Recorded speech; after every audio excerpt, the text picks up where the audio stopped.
कई लोग कहते हैं गुरुजी हमने व्रत रखा, हमको पुण्य मिलेगा कि नहीं मिलेगा? हमने माला पकड़कर जाप करा, हमें पुण्य मिलेगा कि नहीं मिलेगा? हम 24 घंटे भगवान की माला पकड़कर जाप करते हैं, भजन करते हैं, कीर्तन करते हैं, हमको पुण्य मिलेगा कि नहीं मिलेगा? हम मंत्र जाप कर रहे हैं, हम माला जाप कर रहे हैं,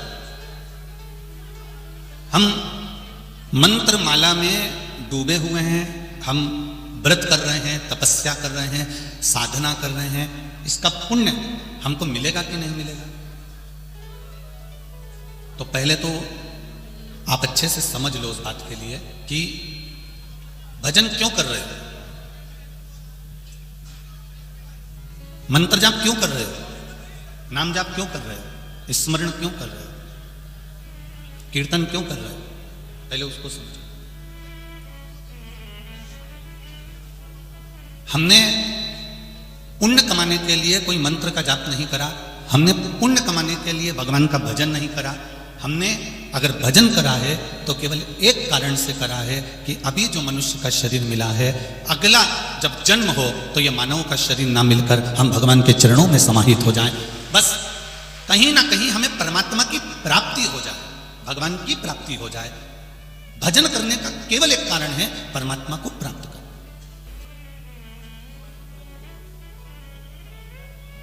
एक बेलपत्री में 3 पत्ती होती है, थोड़ा ध्यान से सुनना। माले पुण्य शिव महापुराण की कथा चल रही है, बार बार नहीं मिलेगी, और जितने लोग आस्था पर सुन रहे हैं, जितने लोग फेसबुक यूट्यूब पर सुन रहे हैं, वो भी ध्यान रखें। पुण्य शिव महापुराण की कथा की ये 3 बेलपत्र में 3 पत्तियां होती हैं।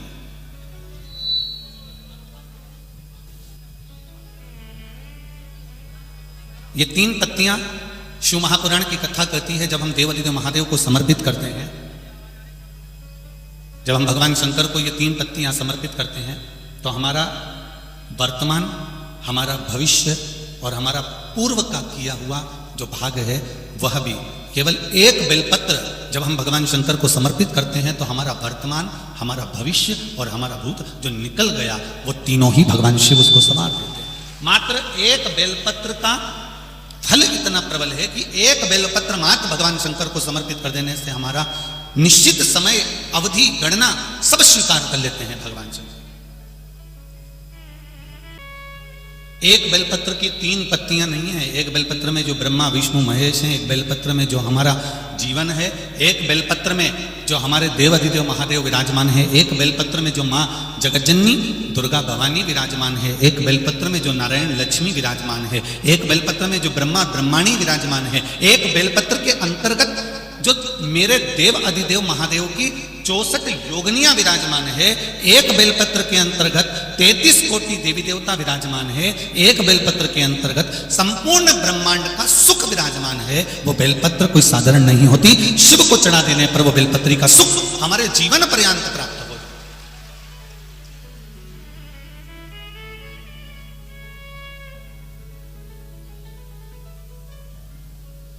केवल एक बेलपत्र हमने जो देवादिदेव महादेव को समर्पित करी, उसका सुख हमको अपार सुख प्रदान कर दे। पुण्य 3 तरह से होता है, एक मन से, वचन से और कर्म से।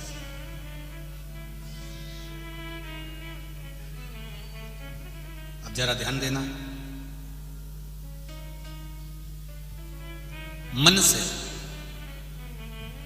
हम जिंदगी में कभी किसी के प्रति भेदभाव ना रखें। गलत अगर भोजन किया है तो हम गलत सोचेंगे, पर यदि भोजन करने के बाद भी हमने अगर भगवान के चरणारविंद का मात्र थोड़ा सा चरणोदक, थोड़ा सा अमृत तत्व ग्रहण कर लिया है, तो जो हमने भोजन ग्रहण भी करा है और मालूम पड़े कोई गलत जगह का भोजन कर लिया है और हमने शंकर भगवान पे चढ़ा हुआ वो जल थोड़ा सा हमने पी लिया है, तो हमारे भीतर अगर गलत भोजन चले भी गया है, तो ये निश्चित है उस भोजन को शिव का चढ़ा हुआ चरणों तक पवित्र कर देता है, गंगा का जल मानकर उसको शुद्ध कर देता है।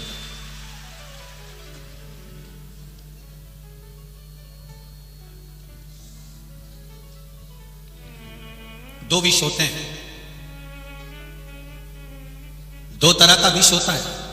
एक विष भोजन में मिलाया जाता है और एक विष कानों में मिलाया जाता है। जरा ध्यान देना मालेगांव वालों, और जितने लोग आस्था चैनल पर सुन रहे हैं वो भी। एक विष भोजन में मिलाया गया है और एक विष कानों में घोला गया है। ये दो विष हैं। इसमें एक विष जो भोजन में मिलाया गया है, उस विष से तुम बच सकते हो, पर जो कानों में जहर उगला गया है उससे जिंदगी में कभी बचला नहीं जा सकता, कभी नहीं बच सकते उससे कभी बचा नहीं जा सकता। आप उससे कितना भी प्रयास कर लो, नहीं बच सकते।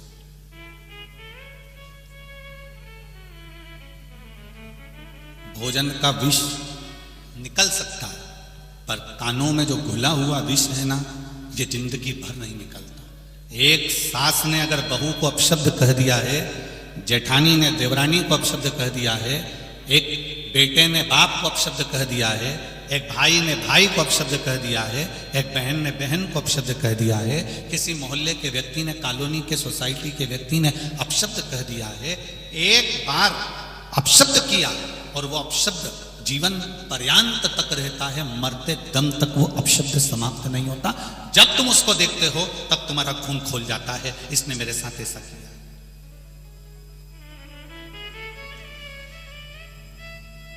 इसने मेरे साथ ऐसा किया, इसने मेरे साथ ये कर दिया, इसने मेरे साथ वो कर दिया। ये अपशब्द का जो विष है, ये विष जो अपशब्द का विष है, जो कानों में घोला जाता है, ये मनुष्य की जिंदगी को बर्बाद कर देता है। जितना शरीर में गया हुआ जहर, जितना शरीर में भोजन के साथ गया हुआ जहर काम नहीं करता, उससे ज्यादा काम करता है कानों में गया हुआ जहर। आज संपूर्ण विश्व में, संपूर्ण ब्रह्मांड में कर ही क्या जा रहा है? आज किसी को भी भोजन में जहर नहीं दिया जा रहा है। आज के जमाने में सबसे ज्यादा जहर उगला जा रहा है तो इन कानों में उगला जा रहा है।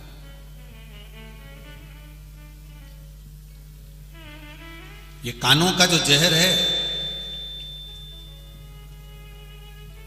ये जीवन को नष्ट करने वाला है।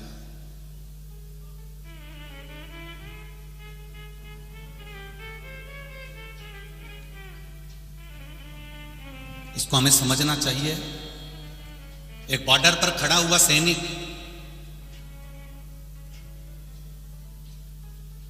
भारत और चीन की बॉर्डर पर खड़ा हुआ है, कहीं कहीं की बॉर्डर पर खड़ा हुआ है। एक बॉर्डर पर खड़ा हुआ सैनिक वेतन के लिए नहीं लड़ता है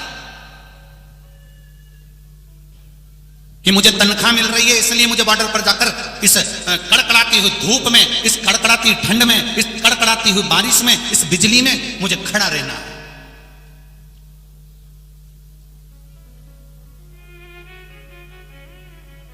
एक बॉर्डर पर खड़ा हुआ सैनिक वेतन के लिए नहीं लड़ता। एक भारत का सैनिक, बॉर्डर पर खड़ा हुआ सैनिक वेतन के लिए नहीं, अपने वतन के लिए लड़ता है, इसलिए वो अग्रणी होता है।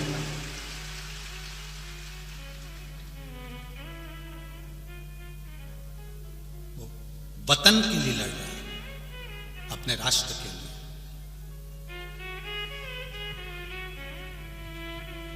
और शिव कथा कह रही है थोड़ा सा पुण्य। हमने पहले भी कथा में कहा, आज फिर कहते हैं, जब एक लोटा जल आप देवाधिदेव महादेव को चढ़ाएं तो चढ़ाते समय भगवान देवाधिदेव महादेव से ये भी प्रार्थना करें कि जो बॉर्डर पर खड़े हुए हैं या हमारी राष्ट्र की रक्षा के लिए खड़े हुए हैं, वो जीवित अपने घर में आए, उनकी बॉडी ना आए। इसका स्मरण देवाधिदेव महादेव, जीवित अपने घर में आए। एक लोटा जल हमें वो बॉर्डर पर खड़े हुए सैनिकों के लिए, जो राष्ट्र की सेवा में लगे हुए ये आदिक सभी लोग हैं, इनके लिए भी हमको एक लोटा जल समर्पित करना चाहिए कि राष्ट्र के लिए लड़ रहे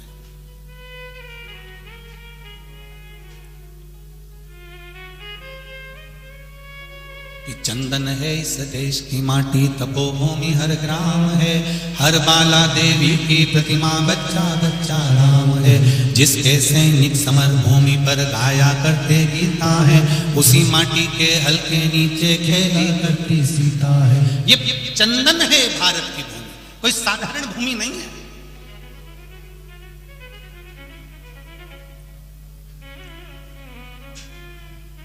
केवल एक थोड़ा सा विष कानों में घोला जा रहा है, थोड़ा सा विष तुम्हारे कानों में दिया जा रहा है धर्म को बदलने के लिए, सनातन धर्म को तोड़ने के लिए। तो तुम्हें भी कह देना चाहिए मैं विष खाने को तैयार हूं पर धर्म बदलने को तैयार नहीं।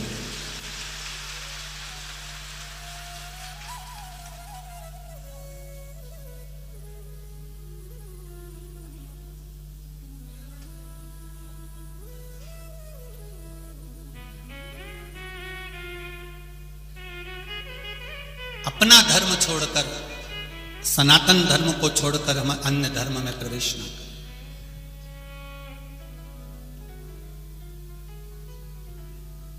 शिवाजी की भूमि है महाराष्ट्र, मराठवाड़ा।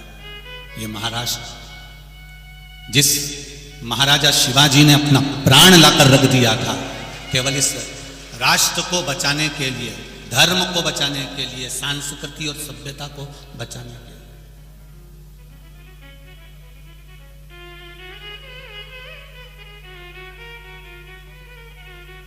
एक ही आवाज आती थी चारों तरफ से। जब महाराणा जब शिवाजी निकल कर जाते थे तो चारों तरफ से एक आवाज आती थी, हर हर महादेव। वो हर हर महादेव का शब्द शिवाजी से भी पूछा गया कि ये शब्द तुमको दिया किसने है? तो शिवाजी कहते हैं ये मेरी मां का दिया हुआ शब्द है। मेरी मां कहती है मैं तेरे साथ हर पल नहीं रह सकती, मैं तेरे साथ हर जगह नहीं जा सकती, मैं तेरे साथ हर युद्ध में शामिल नहीं हो सकती, पर बेटा शिवा, ए शिवाजी, मां कहती है मैं भले तेरे साथ ना हूं पर मेरा शिव तेरे साथ में हर समय रहेगा। वो हर हर महादेव के रूप में रहा, वो आज भी साथ है, हर पल हर घड़ी हर क्षण।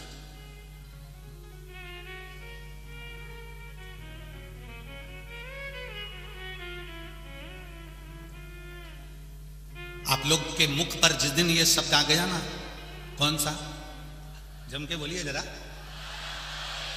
जिस दिन आपके मुख पर ये शब्द आ गया, आप हमेशा कहते हो वहां तक जाना है, अरे काय को चिंता करता, मेरे पास गाड़ी है, मैं अब भी लेके आता हूं। लड़ाई हो गई, मेरे पास में मेरा भाई है, वो सब निपट लेगा। बीमारी आ गई, हमारा डॉक्टर है साथ में, वो कर लेगा, सब कुछ है। एक जरा सा तुमको कोई वहां से चल के तुम आई और आई और आई और वहां जाकर खड़ी हो गई और तुम्हें कोई अंदर बैठने नहीं देता है तो तुम क्या करती हो? अभी रुक जा। और उन्हें धीरे से पर्स निकाला, उसमें से मोबाइल निकाला और उसने फोन लगाकर कह दिया, लो बात कर लो जरा। हम अंदर नहीं बैठने देंगे, जब बोल दिया ना नहीं बैठने देंगे तो नहीं बैठेंगे, तो बात करना मोबाइल पे। और उसने जो मोबाइल पकड़ाया और मोबाइल पे जैसे ही बात करी, इतने देर में तो आइए भाभी जी बैठिए। बोलो सही है कि गलत है? बस कितनी दम, एक मोबाइल लगाया और केवल जरा सी बात कराई और भाभी आगे आके बैठ गई। अब मोबाइल में इतनी दम है कि केवल एक फोन लगाया और भाभी आगे आकर बैठ गई। उतना दम हर हर महादेव में है कि वो भी आगे आकर बिठा देता है।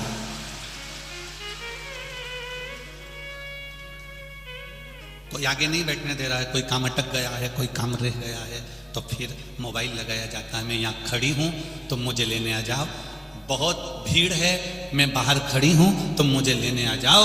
उसी तरह एक शब्द हम भी देवादिदेव महादेव से कहते हैं, हे भोले बाबा, संसार सागर में भटका हुआ हूं, पड़ा हुआ हूं, बहुत कष्ट में हूं, आप मुझे संभालने आ जाओ। तब देवादिदेव महादेव डमरू बजा देते हैं और आपको अपना ले।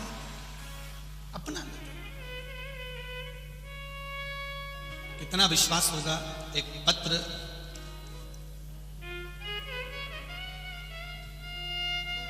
पायल सुजेंद्र सरोदे, गोलेगांव भुसावल, जिनका मोबाइल नंबर ये है। 9 वर्ष की लड़की है। मैं चाहूंगा आस्था चैनल पर इस बच्ची को दिखाइएगा जरा। वेंटिलेटर पर पड़ी रही, सांप ने पांव में 3 बार डसा। सांप एक बार डसता है, इस लड़की को 3 बार डसा। इसका वीडियो भुसावल से भेजा गया है, जरा आप देखिएगा। वेंटिलेटर पर डाल दिया गया, डॉक्टरों ने हाथ ऊंचे कर दिए कि अब ये लड़की नहीं बच सकती। 9 वर्ष की बेटी है पायल। सुरेंद्र जी सरोदे 9 वर्ष की। इस बेटी का नियम था शिव जी को जल चढ़ाना 1 लोटा, बेलपत्री चढ़ाना, शंकर जी के मंदिर में श्रृंगार करके आना। पिता के साथ में खेत पर गई थी, सांप डस लिया, लेकर भागे। भुसावल के हॉस्पिटल में रखा, वेंटिलेटर पर डाल दिया।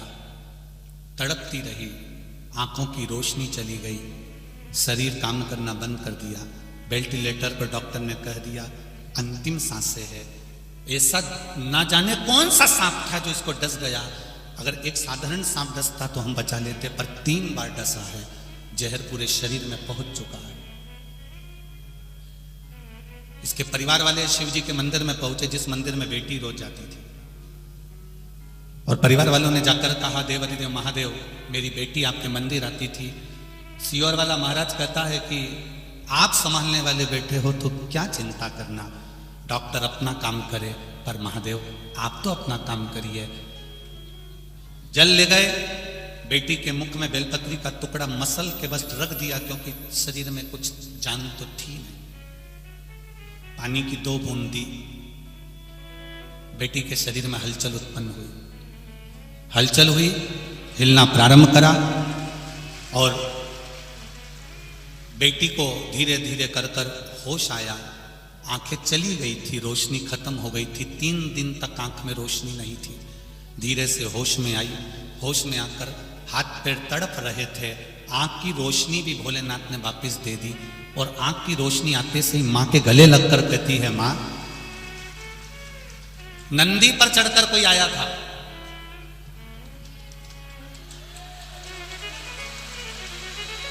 वो बेटी का फोटो देखिए जो तड़प रही है। नंदी पर चढ़कर कोई आया था, और इसमें लिखा है उसके साथ में पार्वती जी, कोई स्त्री बड़ी सुंदर, एक लाल कलर की साड़ी पहनी थी, बड़ी सी बिंदी लगी थी, पीला सिंदूर उसके मांग में था। 9 साल की बेटी अपनी मां को कह रही है, और मां वहां पर पास में वो सियोर वाला महाराज भी खड़ा होकर श्री शिवाय नमस्तुभ्यम चिल्ला रहा था। और बेटी का कितना प्रेम होगा जरा सोचिए। और बेटी होश में आ गई, और बेटी आज ठीक है। थोड़ा शरीर में कष्ट जरूर है, पर उस बेटी ने यह पत्र भुसावल से भेजा है। मैं बहुत बहुत धन्यवाद दूंगा इस पत्र को जो लेकर आए हैं उनको भी, और उस बेटी के लिए हम सब एक बार कहेंगे श्री शिवाय नमस्तुभ्यम। फिर से कहिए श्री शिवाय नमस्तुभ्यम। स्वस्थ हो, अतिशीघ्र स्वस्थ। ये शिव तत्व, ये शंकर, कितना विश्वास, ये शिव तत्व है।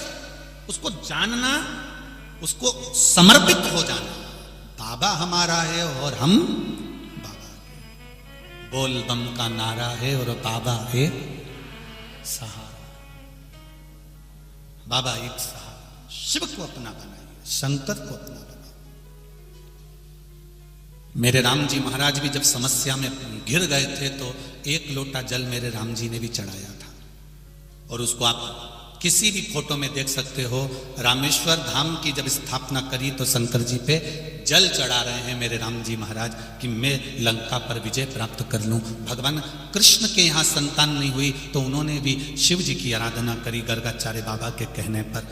जब मेरे देव जितने भी देवता हैं ये शंकर की आराधना करते हैं तो हमारा भी फर्ज बनता है कि हम बाबा की आराधना कर कर अपने जीवन को सुखी बना सकते हैं, सुखी बना।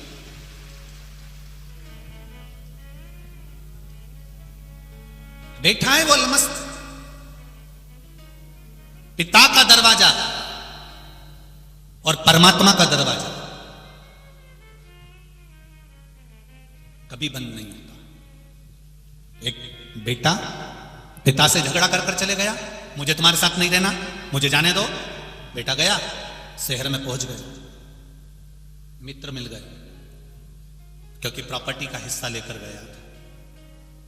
जब तुम्हारे पास में धन होता है तो मित्र भी बहुत हो जाते हैं। बहुत प्रशंसा करने वाले मित्र मिल जाएंगे, ताली मित्र। होटल में खाने वाले मित्र मिल जाएंगे, थाली मित्र। मैं खाने में ले जाकर पिलाने वाले मित्र मिल जाएंगे, प्याली मित्र। ताली, थाली और प्याली, ये मित्र तो किसी के भी बन सकते हैं, पर सही मित्र वो होता है जो तुम्हें शंकर के मंदिर तक ले जाकर छोड़ दे। वो मित्र बड़ा कठिन से मिलता है। मंदिर को छुड़ाने वाले मित्र ढेर मिल जाएंगे, भगवान के पास छुड़वाने वाले। भगवान के मंदिर मत जाओ, भगवान के पास जाकर क्या करोगे? क्या होता है पानी? पत्थर पर दूध चढ़ाने से। क्या होता है जल चढ़ाने से? क्या होता है बेलपत्र चढ़ाने से? भगवान को छुड़ाने वाले, भगवान से दूर करने वाले, परमात्मा से दूर करने वाले मित्र बहुत मिल जाएंगे, पर परमात्मा के करीब भेजने वाले, भगवान के पास लेकर छोड़ने वाले मित्र बहुत कम मिलते हैं, जो आपसे कहें चल गाड़ी पे बैठ, अभी अपन शंकर जी को लोटा भर के जल चढ़ा के आते हैं, चल गाड़ी पे बैठ, अभी दर्शन करके आते हैं, चल अपने मालेगांव में कथा हो रही है, 25 किलोमीटर दूर है, चल गाड़ी पे बैठ, 25 किलोमीटर तक चलते हैं। इतनी दूर? वाह वाह वाह। आज के छोरा छोरी की शादी करने के लिए तो इतनी दूर जा रहे, गोवा, भुवनेश्वर। बोलो सही है कि गलत है? छोरा छोरी मालेगांव के और शादी कर रहे वहां जाके। छोरा छोरी की शादी करने वाले मालेगांव से जब इतनी दूर जा सकते हैं, तो वो शादी करने वालों से भी निवेदन है कि फिर शिव पुराण तक क्यों नहीं आ सकते? जरा विचार तो करो। छोरा छोरी की शादी कर, अच्छा विचार करो, छोरा छोरी की शादी करी, पर उसकी कोई गारंटी नहीं है कि छोरे की बहू तुमको 2 रोटी दे देगी, उसकी कोई गारंटी नहीं है। पर इस बात की गारंटी हम लेते हैं कि शंकर की कथा अगर दिल से सुनी है तो पेट तो मेरा महादेव भर ही देगा, ये निश्चित है। शादी में 50 लाख, 1 करोड़, 25 लाख, 20 लाख रुपए खर्च करे, कोई गारंटी नहीं कि बहू 2 रोटी देगी, गरम रोटी देगी, ये कोई गारंटी नहीं। अब वो गरम रोटी दे रही है कि गरम गरम डंडे दे रही है, इसका कोई गारंटी नहीं, कोई गारंटी। अब वो तो कौन के गुरुजी, अब तुमसे हम पूछें तो कोई तुम बोलोगी, बस चेहरा उतार के बैठी रहोगी तो उतने में गुरुजी समझ जाएगा पापड़ी की हालत वैसे ढीली है, कई क्या।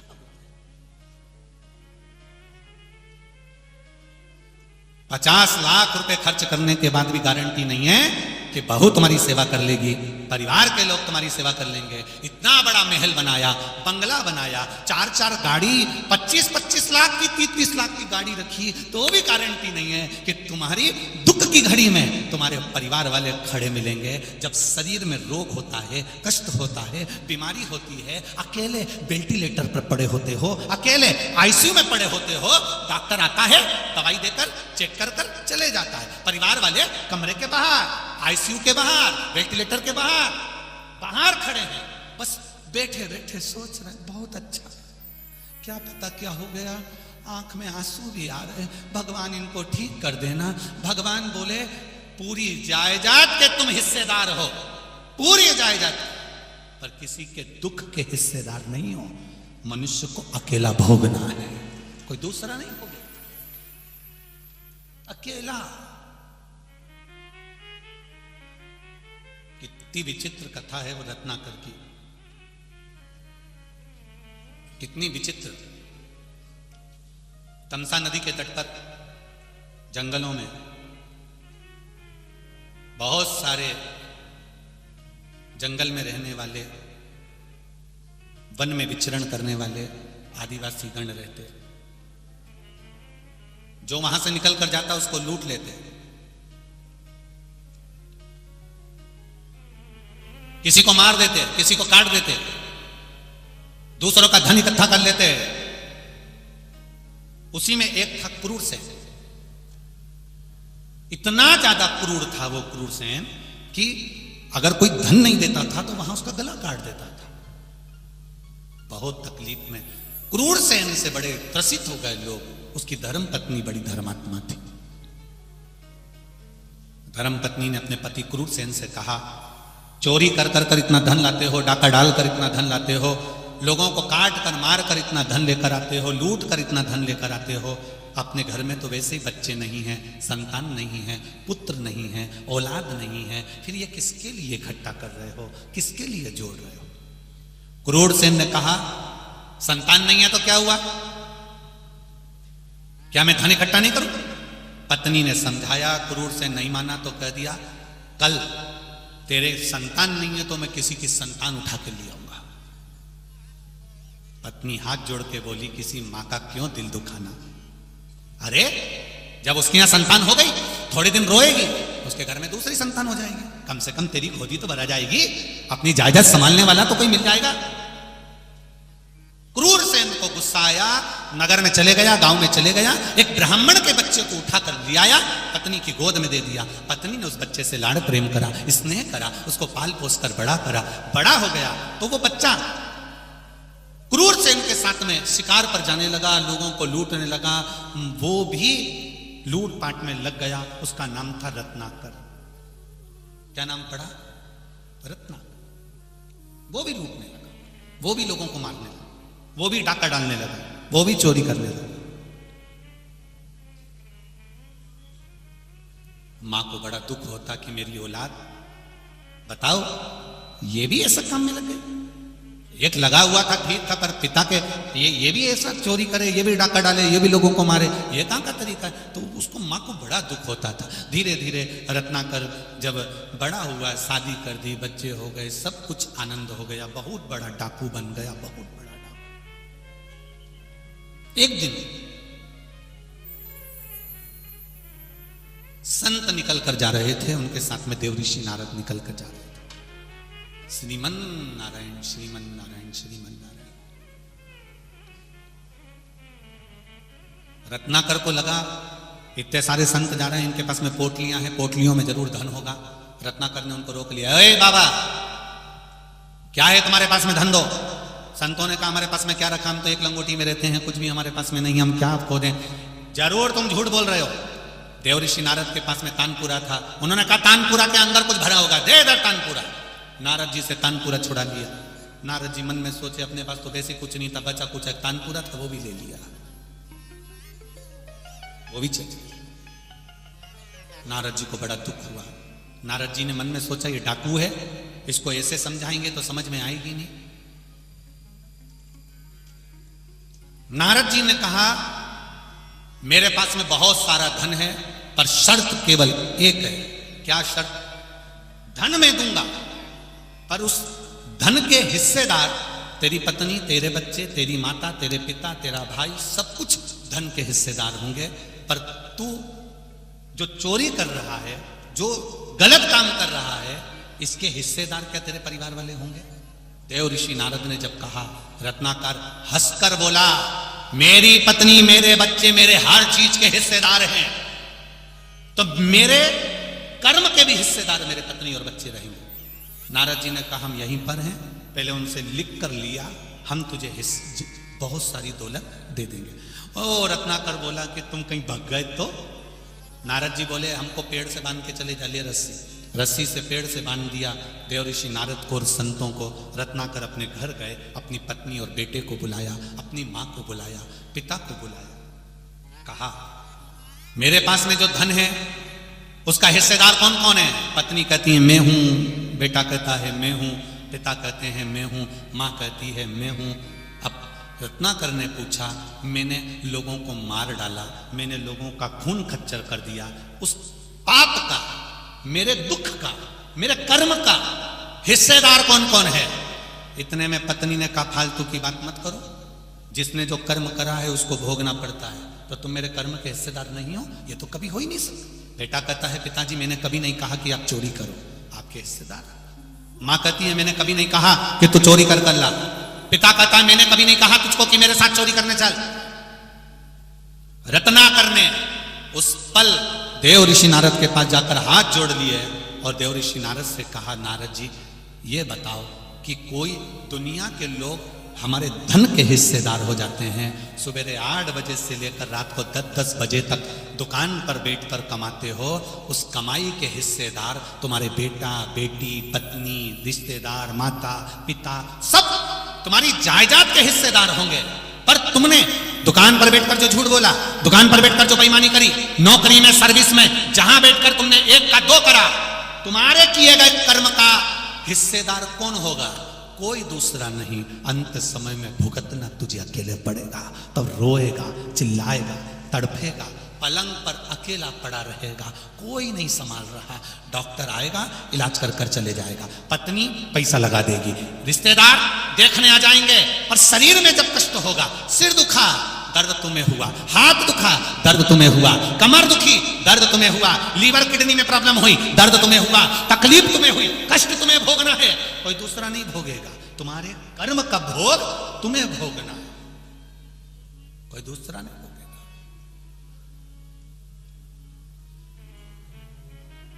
सब पढ़ा।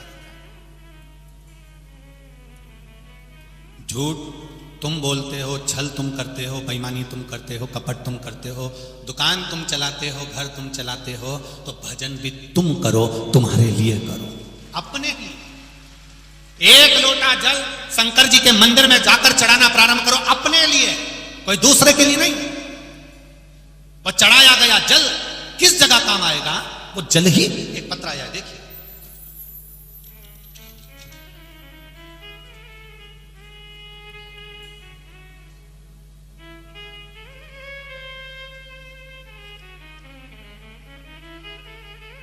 शंभु पड़ी मांगो घड़ी रे घड़ी दुख काटो, दया करी न दर्शन आपो। शंभु शरण पड़ी मांगो घड़ी रे घड़ी दुख काटो, दया करे न दर्शन आपो। मैं सुशीला बाई नथु धनगर से हूं। मेरा बेटा सुनील नथु धनगर से, अमल नेर जिला जलगांव महाराष्ट्र से। कहीं बैठे हो तो हाथ हिलाइएगा, आप ही हैं, दोनों हाथ हिला दो एक बार। श्री शिवाय नमस्तुभ्यम। मेरा बेटा सुनील नथु धनकर, अमल ने जिला जलगांव महाराष्ट्र से हूं। शिव की महिमा का क्या बखान करूं गुरुदेव। मेरा बेटा 27 अक्टूबर 2022 को दीनानाथ मंगेशकर हॉस्पिटल में एडमिट हुआ था। डॉक्टर ने बताया कि मेरे बेटे का लीवर में सूजन है और किडनी ने काम करना बंद कर दिया। 4 जगह पर जांच कराई, हर जगह पर यही निकला कि किडनी काम करना बंद कर दी है और शरीर में सूजन बढ़ने लगी है, पानी भरने लगा है। डॉक्टर बोले आधे घंटे के अंदर डायलिसिस की प्रक्रिया प्रारंभ करना पड़ेगी। हमारा मन दुख गया गुरुदेव। मोबाइल पर हॉस्पिटल में कोई शिव महापुराण की कथा सुन रहा था, मोबाइल लेकर कथा का स्मरण करा, बाबा से वहीं बैठकर विनती करी। मोबाइल पर जब शिव पुराण कथा पर विनती करी और बाबा से आपने